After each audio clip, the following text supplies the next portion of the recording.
All right. After so many tries, after technical problems, it's like the universe wanted to put some obstacles in the way of this conversations, but we don't back down. This is the first episode of the Polymath Experience, and I welcome Tara. And I've said this multiple times already, but I'll say it again because she deserves it.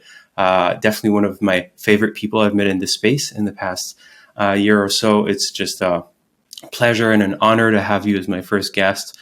Welcome to the show. Thanks so much for having me. Yeah, it's my pleasure.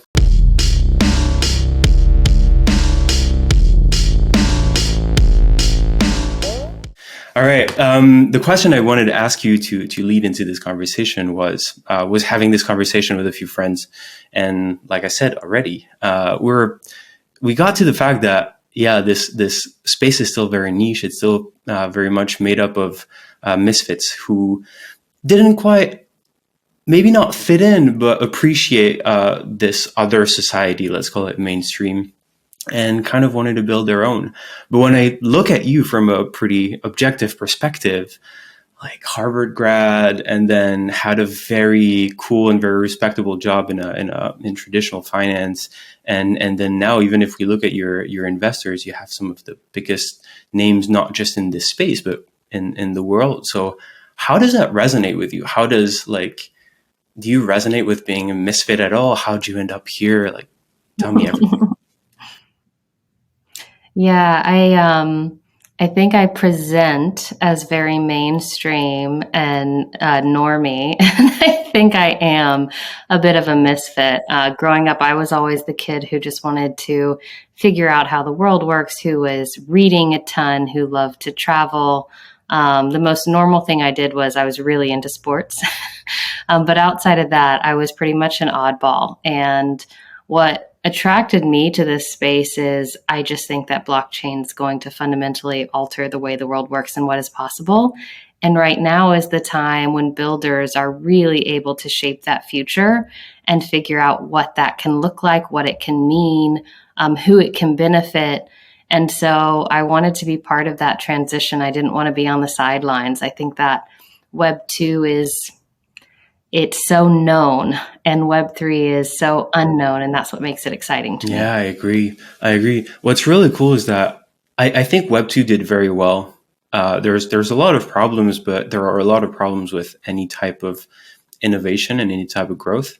And I remember a few years back, I was very into tech, and I wanted to understand what platforms worked and how they work and how they and what they did. And what I really appreciated was the efficiency that they brought to the table.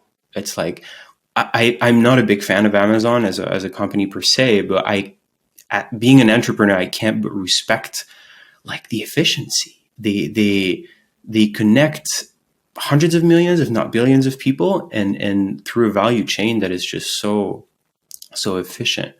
And now we've kind of reached the point where we have to do something else. And I do think that Web3 is part of the answer, because we take this efficiency and we decentralize those systems to make sure that we don't necessarily abuse the people who make it up anymore and use to serve it.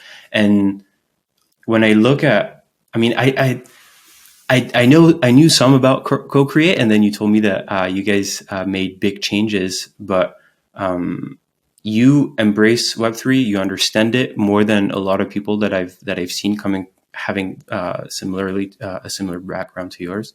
So how do you view that? How do you view taking what already works, what's already been done very well, and going that step further into, all right, let's go beyond the efficiency? Yeah, I really like the example of Amazon that you brought up, actually. Packy McCormick, who I think so highly of, he wrote a post a few months back about if Amazon were being started today, how and whether they would use Web3 technology.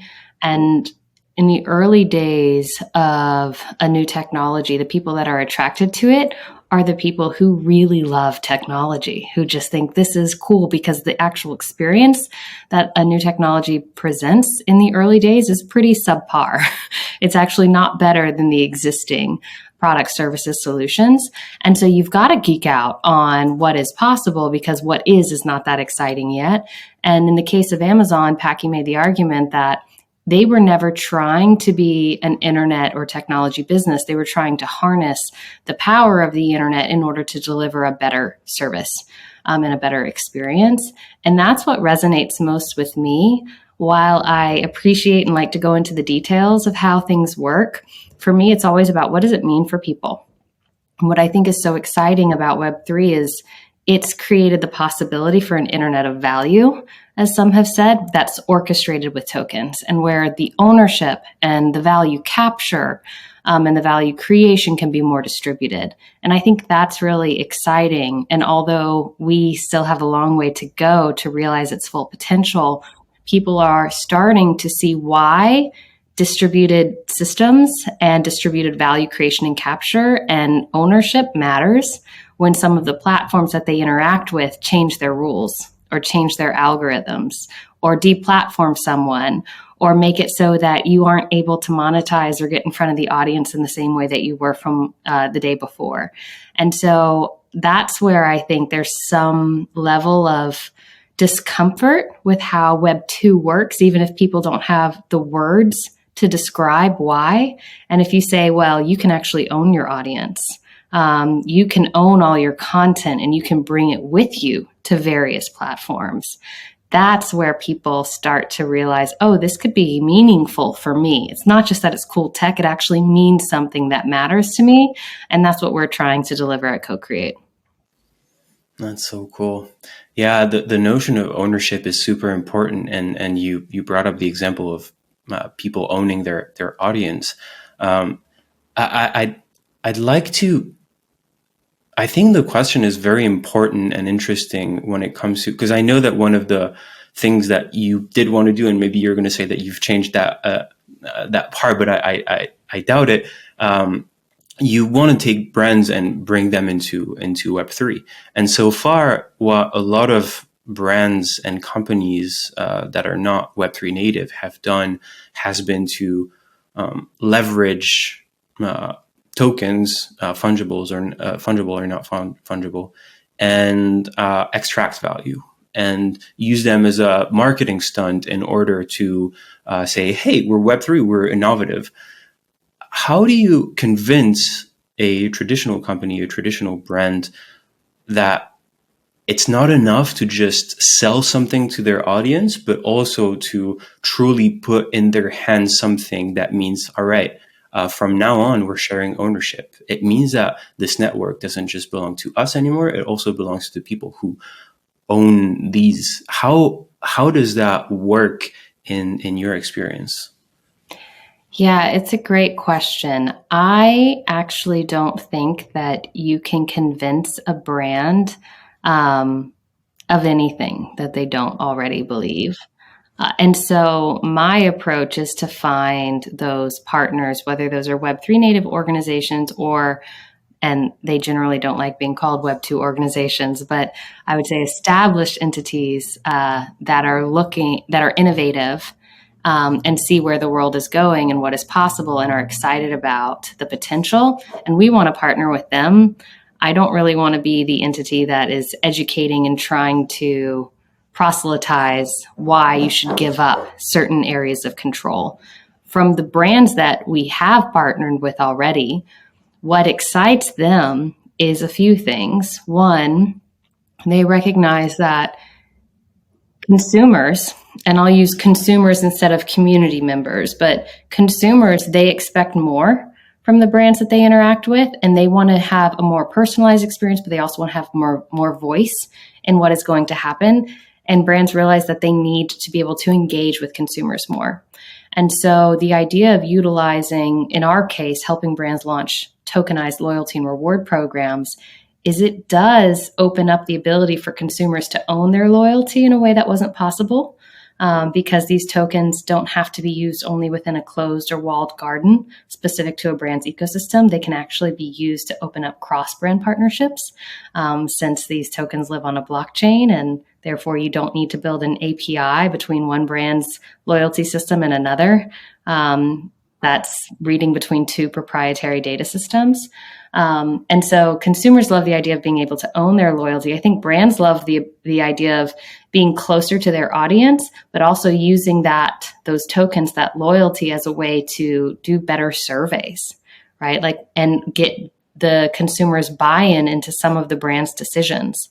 Like our next launch, should we be following this color palette or that one? Or should we have this flavor or that flavor? It doesn't have to be these really weighty governance decisions. Tokens can be used for voting as a way to get voice from an audience and say, what do you care about the most? We're considering this. Which way should we go? And we structured what the options were, right? So we're not saying, what do you want? And you can put in anything, but we structured the options. Which ones do you care about?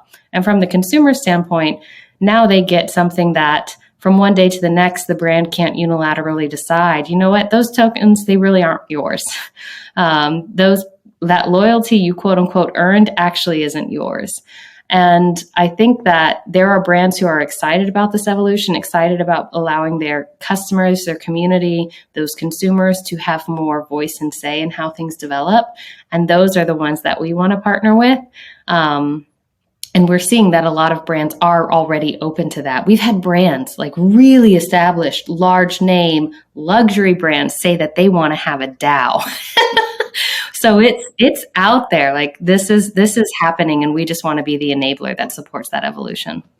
That's so cool. It's awesome that you bring up DAOs, because what I love about what you're saying and what you're doing is that you don't come at it from a maxi perspective of, we need to do 100% Web3. We need to do, DAOs need to be 100% decentralized and autonomous.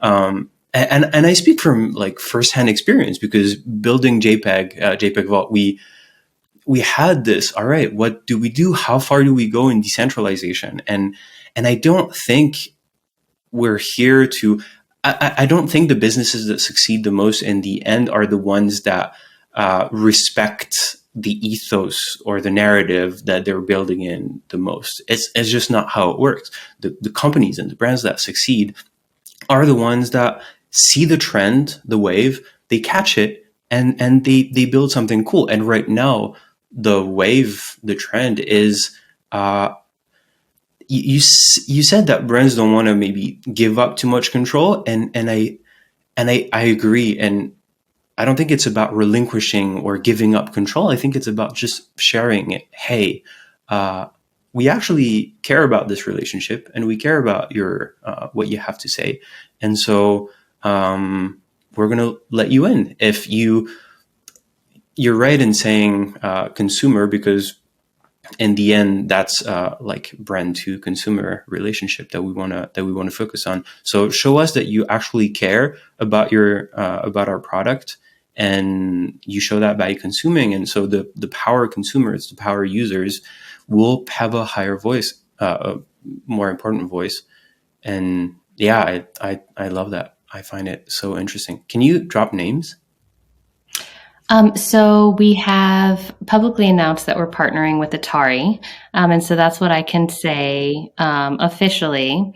We also just did a launch for a large media brand in the sports and entertainment space, where they are launching a new token come January. And they used us to support to do their token launch. And it's a loyalty token where if you watch programs and then answer trivia questions about those programs that they offer, you can earn the token that is then able to be redeemed within their marketplace of goods and services.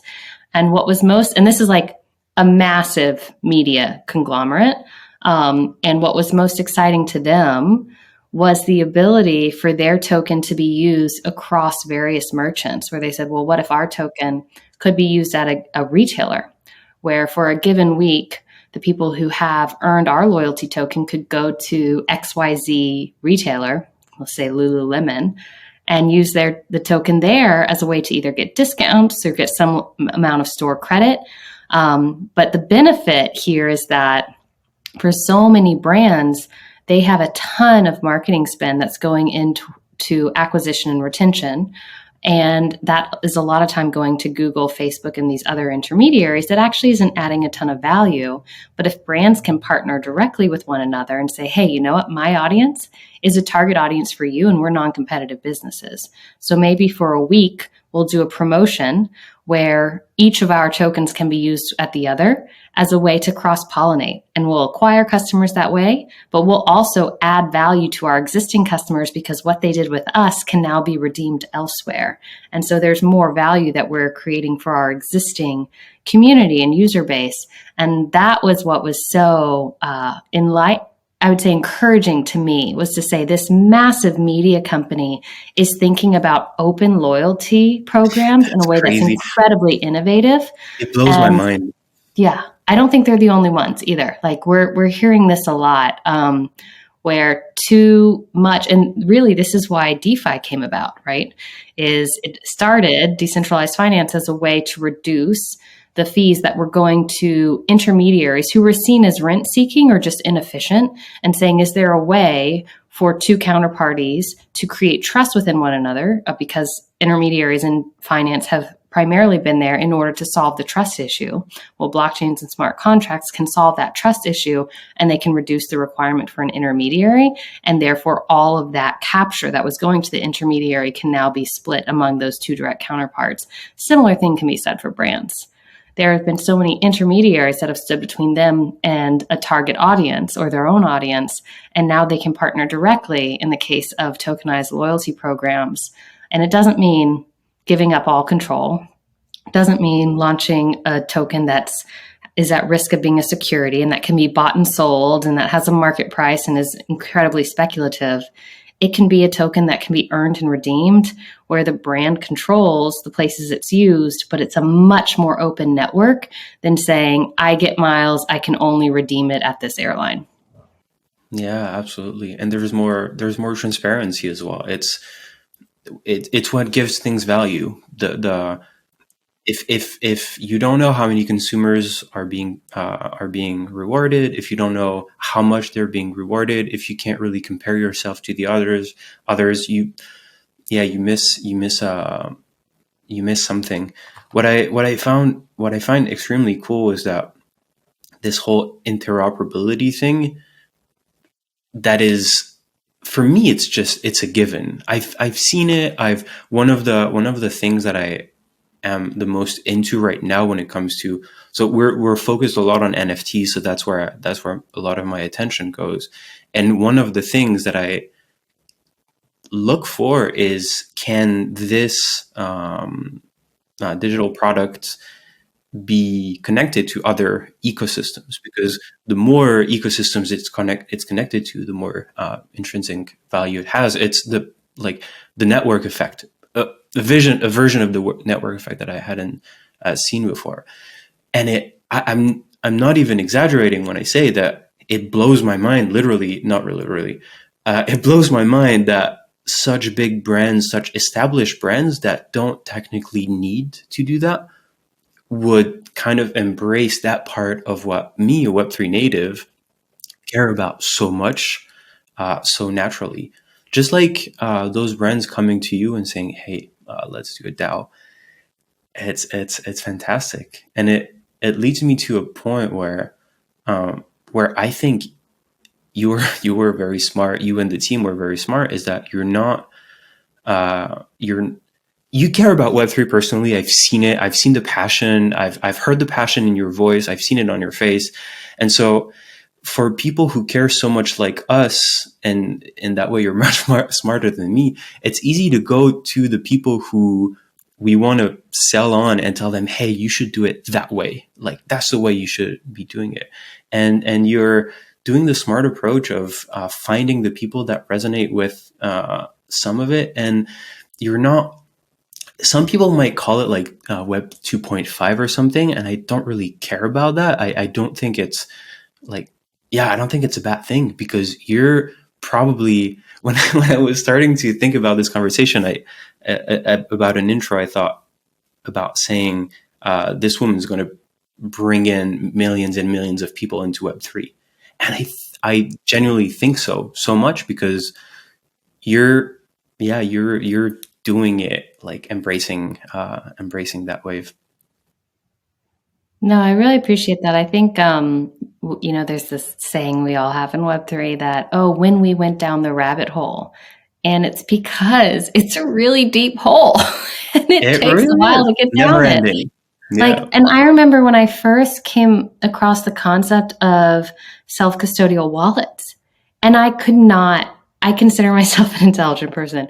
It took me a long time to really understand it, and I had to experience it.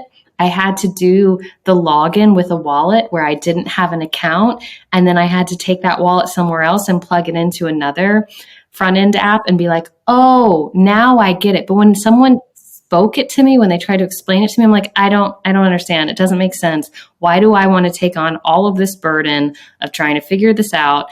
And I don't think that we can expect that everyone will go, quote unquote, down the rabbit hole.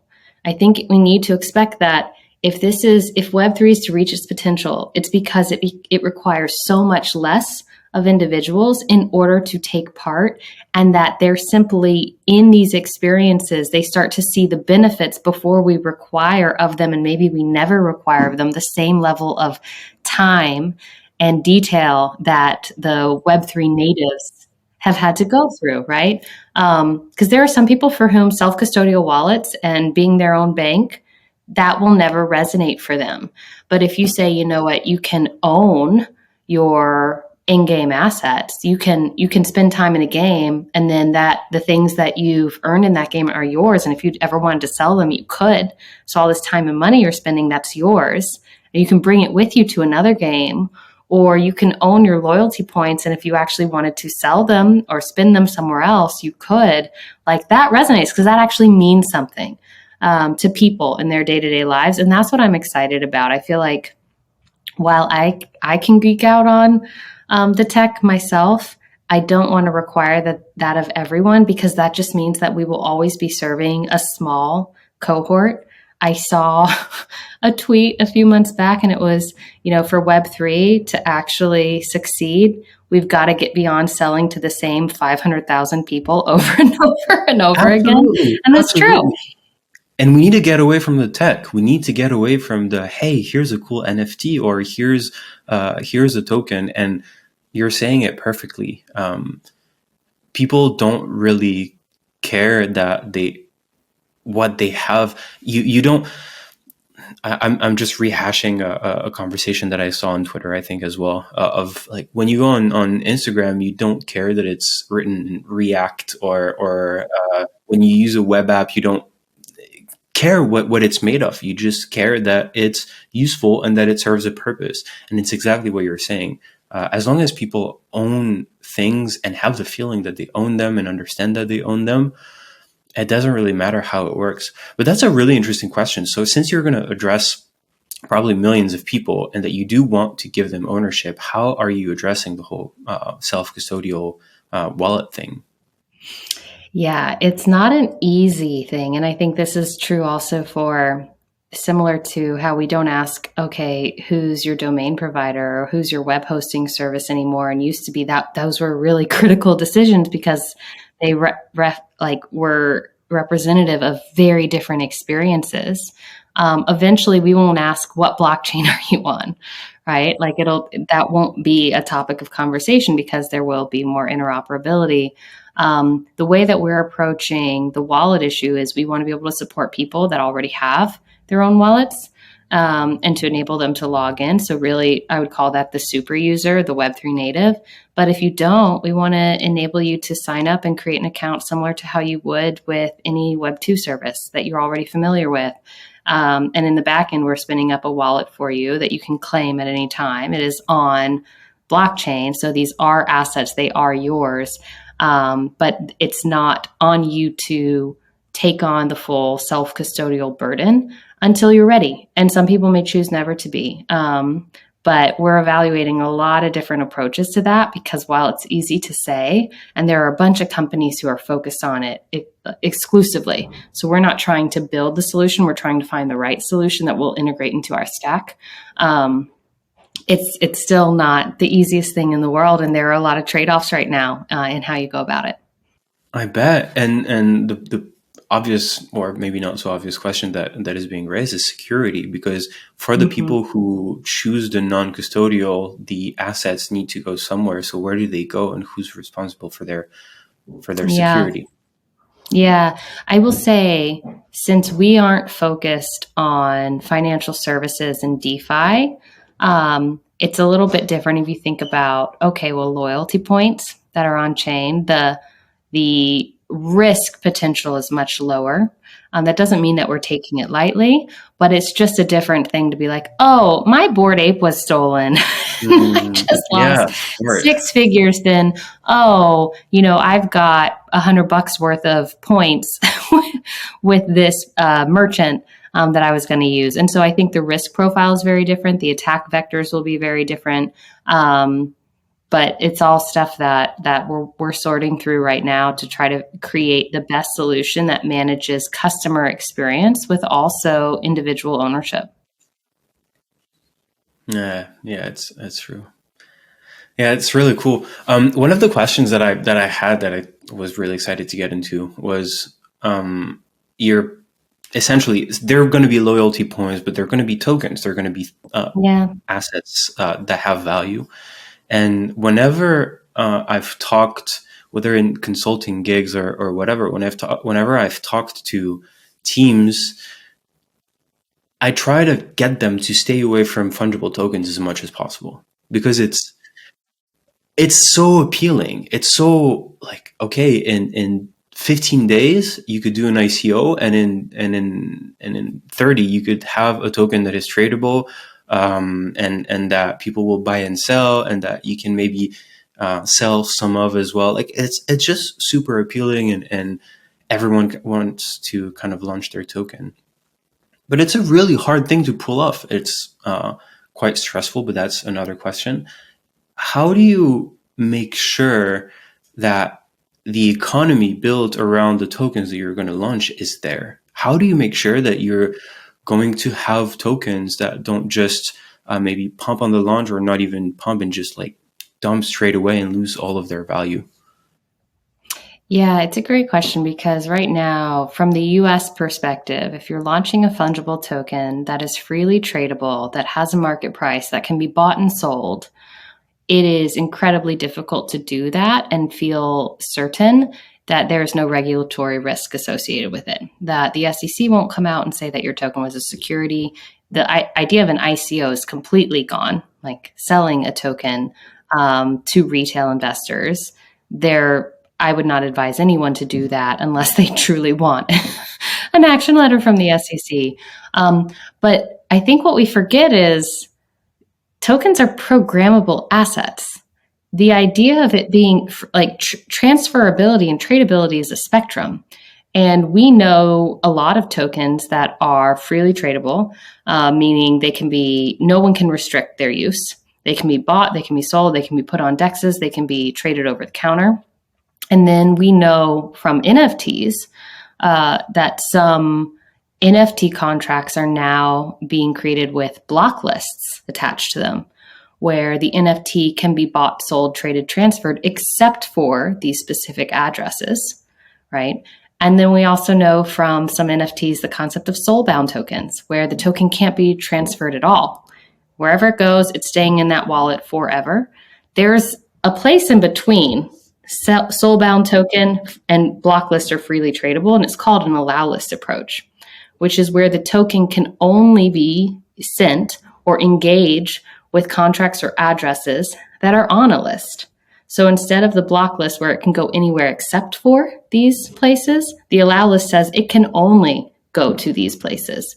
And that's the approach that we think brands are going to use, because what it looks like is, let's say I'm a member of Soho House. Small flex. I'm a member of Soho House. I understand it. I've been once, loved it. It's great. And I moved from New York to Nashville. And I feel like it's the place where more of the, let's call it tech forward new Nashvillians go, as opposed to some of the country clubs where in that environment, that's just not, those aren't my people. They're great, but they're not my people. And so here in Nashville, you get all of these credits when you join Soho House because you have to pay a joining fee and they give it back to you as credits, which you can use at Soho House. How awesome would it be if Soho House said, you know what, actually, these credits are tokens. And whenever you log into your app to see your credit balance, we'll list all the other places that you can use your credits. And maybe it's Lululemon, maybe it's Allbirds, maybe it's Cometeer, maybe it's XYZ other direct-to-consumer brand that targets people in my age and demographic. And like that would be incredibly compelling to me. But what if Soho House had their own token?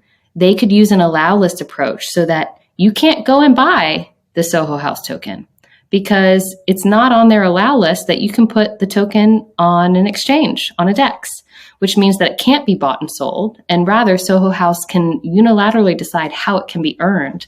And they can use it to incentivize really specific behaviors that tie to their business goals, such as acquiring customers. When you join, you get 1,000 credits. Retaining customers. These credits are able to be used at Soho House, and you can come and basically get free value that you've already paid for.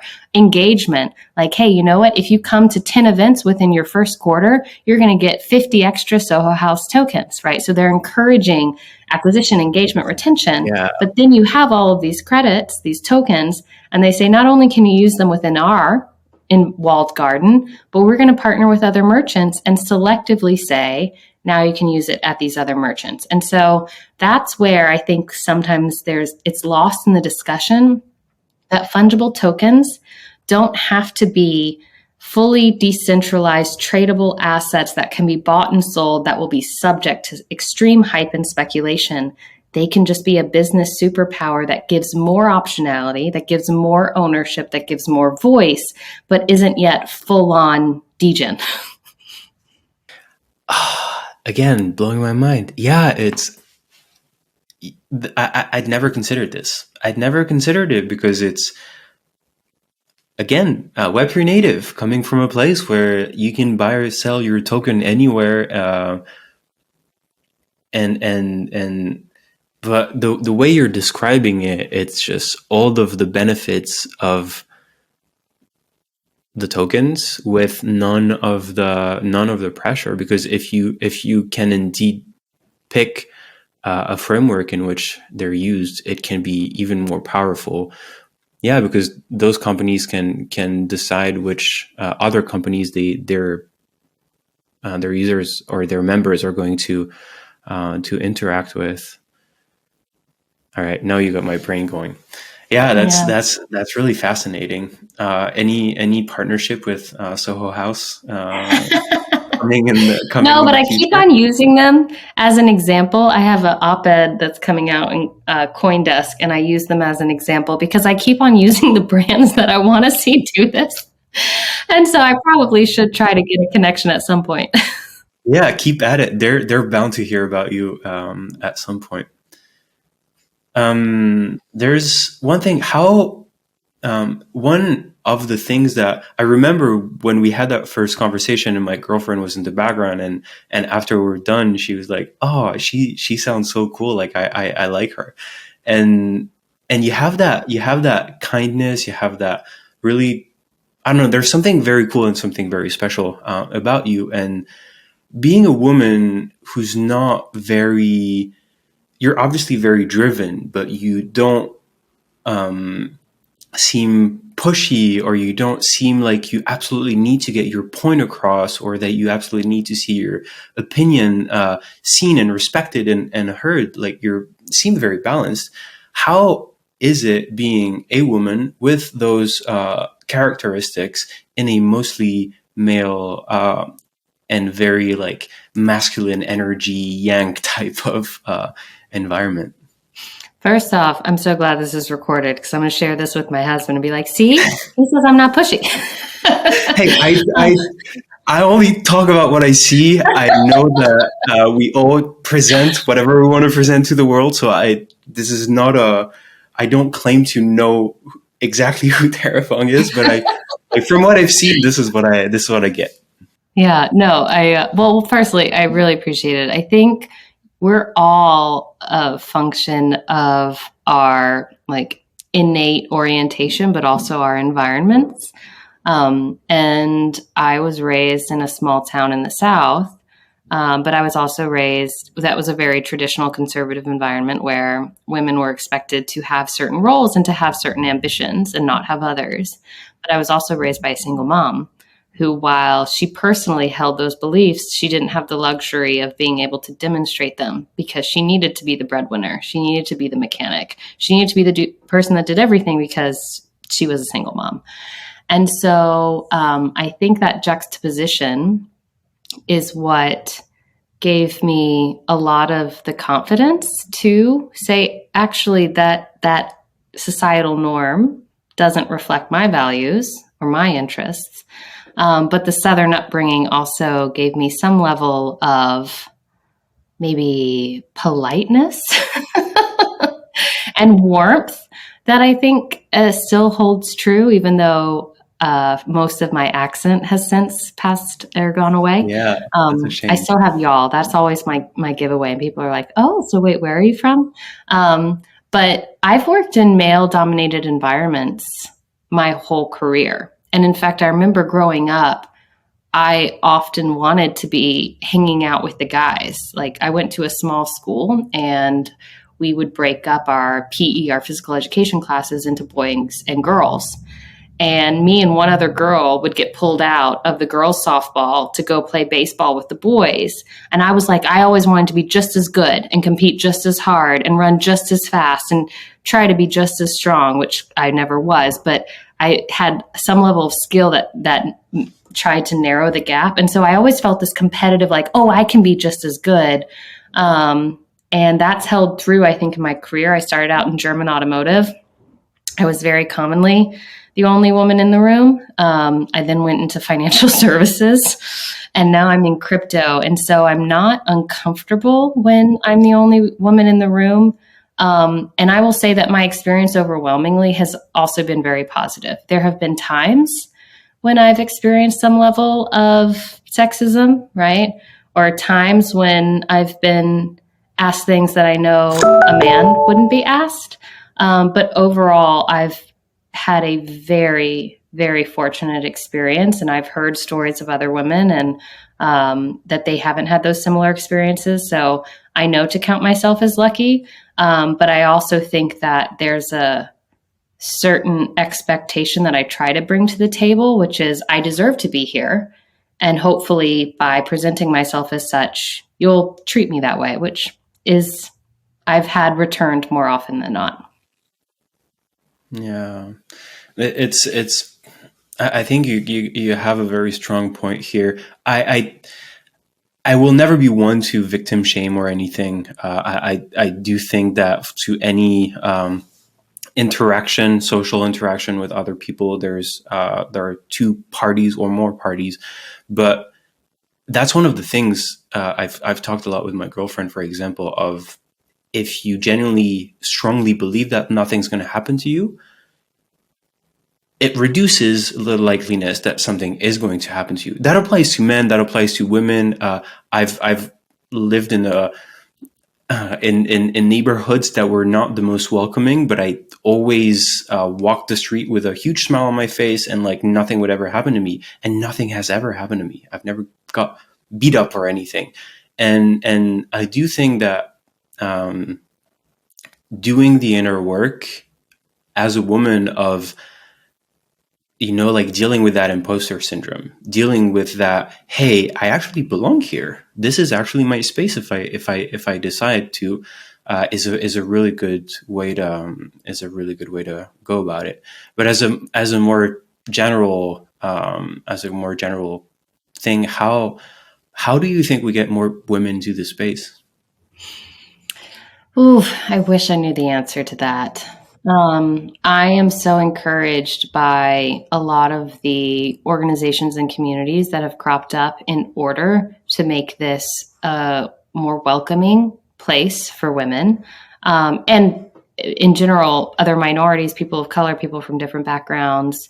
I think Boys Club, We3, Eve Wealth, those are examples of 3 different organizations and communities that are focused on this. I do think that, at least from a US standpoint, women are taught to be more careful and and they're trained to not step out of the norm more. And so, given that societal expectation that a lot of us experience, opening up these avenues where people can learn in a safe environment, feel more comfortable, feel more confident, I think that's a great way to address both some of the norms that we experience, but also say, okay, this is a place where everyone can take part. And there's this sense of empowerment among a lot of women's groups right now, where it's like, hey, if we want to be part of the conversation, that means that we have to proactively educate ourselves and take steps to become part of the conversation. And I'm encouraged in seeing that. I think everyone can do something at Co-Create. We are really striving to be 50% male and female. And so that's where we try to really target our hiring efforts to maintain a balance. We're never making a decision on one candidate versus another based on their gender identity, but we are being very conscious that as a composite, are we still representative of the groups that we want to be able to serve, and also recognize that if we aren't a diverse team, we won't have as many diverse points of view and we can become more of an echo chamber. So I think it's both a good goal, but it's also business sense. Yeah, it is. It's when people start to get that, things will change. But it's easy to say, it's not easy to do. It's been a conscious understanding of mine for a long time, but I've also for a long time been quite ego driven because I was quite like self-love issues and self-confidence issues. And so when you have that, you try to surround yourself with people who are going to say yes. And so even though you would like to have the most balanced environment, you end up not having it. And even if you do have it, you end up not letting everything that should get across. Thank you so much. I know that you have a meeting very soon, so I'm gonna cut this short. Before I'll let you go, what are you looking for at the moment? Who should reach out to you? How should they reach out to you, find you, follow what you're doing at Co-Create? Yeah, so anyone can follow me. My last name is Fung, which ended up being very fortunate. It's my married name. And so I'm NonFungibleTara, Tara on Twitter, which I chuckle at every time. I think most people don't think it's that funny, but I get enjoyment out of it. It's so funny. Feel free to follow along with me there. The other thing is, if for anyone who is working at a brand that's thinking about new ways to grow, reward, and engage their community, but also give their audience, their consumer set, more voice and ownership, we'd love to speak with you. We go through a process to determine whether or not a brand is a good fit for us, given where we are, given their needs and expectations. But they can also just DM me on Twitter, and we can take it from there. Awesome. Thank you so much. It's been an absolute pleasure that this is the first episode. Thanks for coming on, and I'm sure there will be more of these. I've loved it. I'm so glad we got through the tech issues, and happy holidays. I really enjoyed being here, Polymath. Thank you. Thank you so much.